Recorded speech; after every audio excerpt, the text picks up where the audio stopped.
Tamil Nadu temple dot net channel பார்வையாளர்களுக்கு வணக்கம். இன்றைய ஆன்மீக தகவல், சதுரகிரி நடை திறக்கும் நாட்கள் எப்பொழுது? சதுரகிரி தை அமாவாசையை முன்னிட்டு நடை திறக்கும் நாட்கள் பற்றிய விவரங்கள் இதோ. தை அமாவாசையை முன்னிட்டு சதுரகிரி சுந்தர மகாலிங்கம் ஆலயத்தில் சுவாமி தரிசனம் செய்ய வரும் ஜனவரி 27 முதல் 30ஆம் தேதி வரை 4 தினங்கள் பக்தர்களுக்கு அனுமதி வழங்கப்பட்டுள்ளது. ஸ்ரீவில்லிபுத்தூர், மேகமலை புலிகள் காப்பகம், சாப்டூர் வன சரகத்தில் உள்ள மலையில் சதுரகிரி சுந்தர மகாலிங்க ஆலயம் அமைந்துள்ளது. வரும் 29ஆம் தேதி தை அமாவாசை முன்னிட்டு வருகிற ஜனவரி 27 முதல் ஜனவரி 30ஆம் தேதி வரை பக்தர்கள் மலையேறி செல்ல சுந்தர மகாலிங்கம் கோவிலில் சுவாமி தரிசனம் செய்ய வனத்துறை தற்போது அனுமதி அளித்துள்ளது.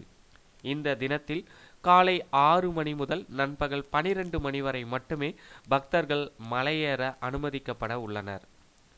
ஒருவேளை மழை பெய்தால் பக்தர்கள் மலை ஏறுவதற்கு சில கட்டுப்பாடுகள் விதிக்கப்படும் என்றும் வனத்துறையினர் தெரிவித்துள்ளனர். இந்த தகவலை உங்களுடைய நண்பர்களுக்கும் தெரியப்படுத்துங்க. நன்றி, வணக்கம்.